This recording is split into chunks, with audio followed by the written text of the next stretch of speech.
Olá para você que acompanha o Galera Mix. Eu sou Teco Barbero, sou jornalista. Estamos aqui mais uma vez dentro do Radar Esportivo para falar sobre a Copa do Mundo de Clubes e o último brasileiro a disputar as oitavas de final, o Fluminense, que fez contra a Inter a disputa por 73 milhões de reais e uma vaga nas quartas de final.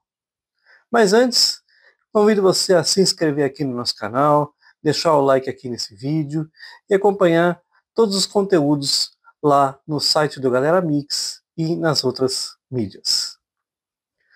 Bora pro jogo? Vamos falar então desse Fluminense Internazionale de Milão, né? A Inter é uma equipe que está super em alta na Europa, né? Ela disputou a final da Champions League. É bem verdade que foi massacrado lá pelo Paris Saint-Germain, mas é uma equipe que vem muito bem prestigiada, né? Tinha em Lautaro Martinez a sua principal arma, né, e a sua principal esperança. É uma equipe que vinha em um conjunto muito bom, né, mas que foi literalmente sucumbida aí pelo jogo do Fluminense. Fluminense que entrou na partida com uma mudança tática.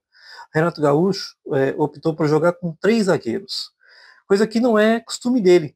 Isso até causou estranheza para todo mundo, porque não é o de hábito dele fazer mudança nesse sentido, tática, né? Ele mexe mais na forma de atacar do que defender, mas eu acredito que ele fez isso para ajudar o Thiago Silva, que está voltando ainda, né, de lesão, quase que não joga hoje, né?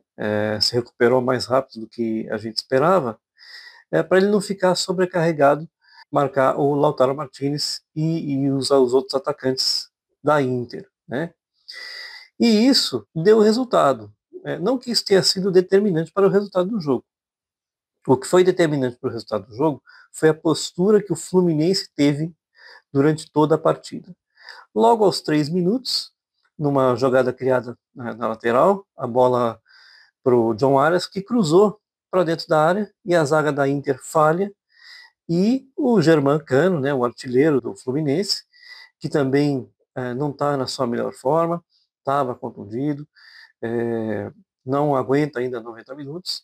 Ele, com muita presença de área, ele cabeceia essa bola sobrada quase embaixo do gol, né? E abre o placar então logo a 3 minutos. Isso desmontou a equipe da Inter, né?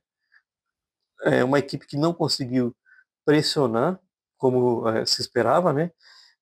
Como tinha muito jogo pela frente, se esperava uma Inter se recuperando do gol e atacando. Mas de fato não foi o que aconteceu na proporção que se esperava. Óbvio, a Inter foi para cima, mas o Fluminense controlava o jogo. E ainda no primeiro tempo, teve um gol anulado, numa linda jogada, parecia um gol de videogame, uma troca de passes de cabeça dentro da área, e por assim, milímetros, o gol foi anulado, por impedimento.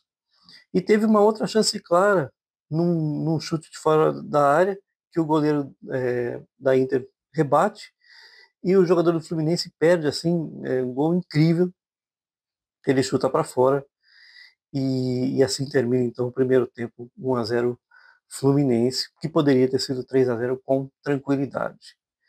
Para o segundo tempo, a Inter faz já alterações, né? Porque sentiu muito o clima do jogo, sentiu muito o calor. Isso é um fator que tem que ser considerado. Mas, mesmo assim, renovando o time, colocando jogadores muito conhecidos, como o Expósito, por exemplo, o lateral Carlos Augusto e o brasileiro Luiz Henrique também, fez então com que a Inter tentasse, né, uma melhor mobilidade, né? E de fato a Inter só foi melhorar depois da parada técnica, depois da parada da hidratação. Aí sim a equipe da Inter começou a pressionar o Fluminense, conseguiu criar algumas chances de gol, né? No primeiro tempo só tinha criado uma, no segundo tempo criou umas 3, assim que a gente pode chamar de chance clara de gol, todas defendidas pelo Fábio, além da bola na trave. 2 bolas na trave no segundo tempo. O Fluminense conseguiu se portar bem. Sofreu, é verdade. Não precisaria ter sofrido, porque depois o Renato alterou a equipe para um tipo de esquema como se fosse um 4-5-1, deixando o John Arias como atacante. E aí os jogadores novos que entraram no segundo tempo ficavam à volta dele. Isso fez com que o Fluminense tivesse uma saída de contra-ataque muito rápida, né? Os jogadores descansados, para surpreender a Inter. Mas isso na prática do segundo tempo todo não foi bem assim que aconteceu. Mas por incrível que pareça, né? Parecia que não aconteceria mais nada no jogo. Já nos acréscimos, né? O jogo teve bastante acréscimo, 7 minutos de acréscimo, com 3 minutos dos acréscimos, né, 93 minutos, o Fluminense se encaixa um contra-ataque, e aí o Hércules, que tinha entrado, né, no segundo tempo, faz o gol que decreta, então, a vitória do Fluminense por 2-0, fazendo justiça, no jogo, fazendo com que, então, o Fluminense se classificasse à próxima fase. Então, nesse momento, a gente tem Palmeiras e Fluminense classificados para a próxima fase.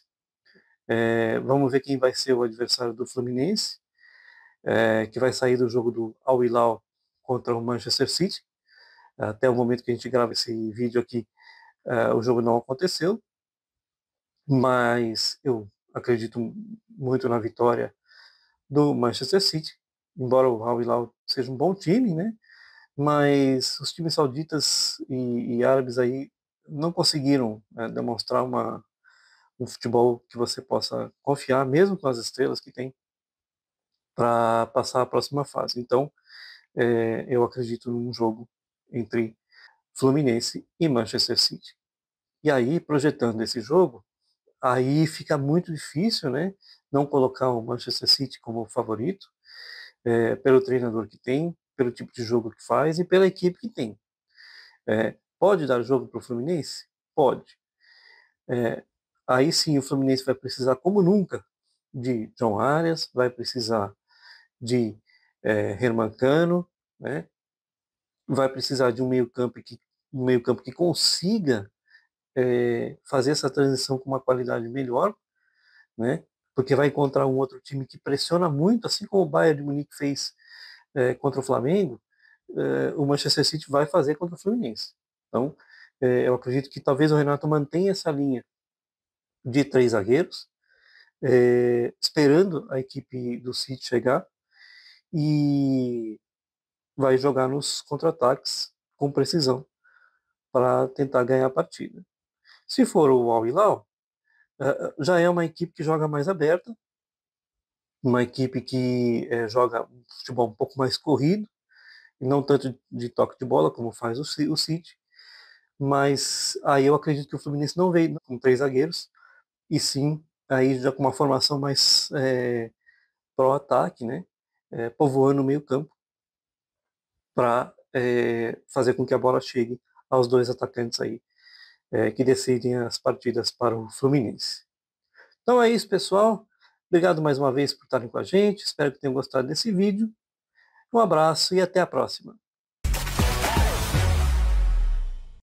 Para continuar fazendo conteúdo e, quem sabe, expandir o projeto, o canal depende de contribuições. A chave Pix do canal é essa aí. Você pode ajudar, mas claro, só se você quiser. Muito obrigada por ver esse vídeo até o final.